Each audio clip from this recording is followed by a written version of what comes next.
Do težav, ki so nastale med izvajanjem zakona, je prišlo predvsem pri vrednotenju premoženja.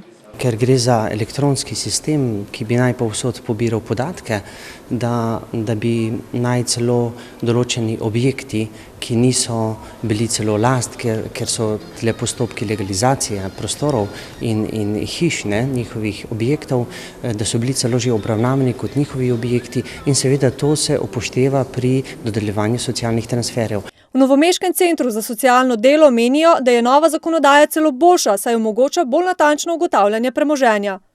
Tako da pri Romih gre za to, da tisti, ki pravzaprav nič nimajo, so po tej zakonodaji celo nekoliko na boljšem.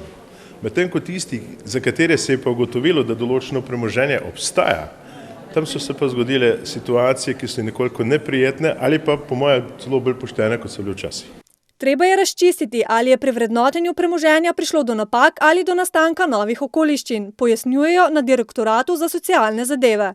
Ključna zgodba, ki bi jo pa radi rešili v teh časih, je to, da skušamo dopovedati in razložiti ljudem, da je ključna zadeva za reševanje svoje ekonomske situacije zaposlitev, delo, možnost pridobiti izobraževanje in potem povečati svojo konkurenčnost na trgu dela in zaposlovanja. Priložnosti za zaposlitev so na primer predvsem javna dela, v katere je zdaj na dolenjsko-belokranjskem območju vključenih 33 Romov.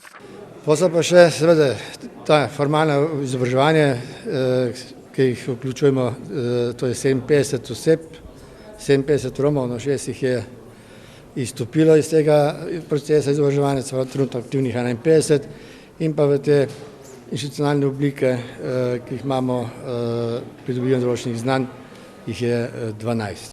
Na Dolenjskem in v Beli krajini je sicer brezposelnih od 700 do 800 Romov, skoraj 90% te populacije pa je prejemnikov denarnih pomoči.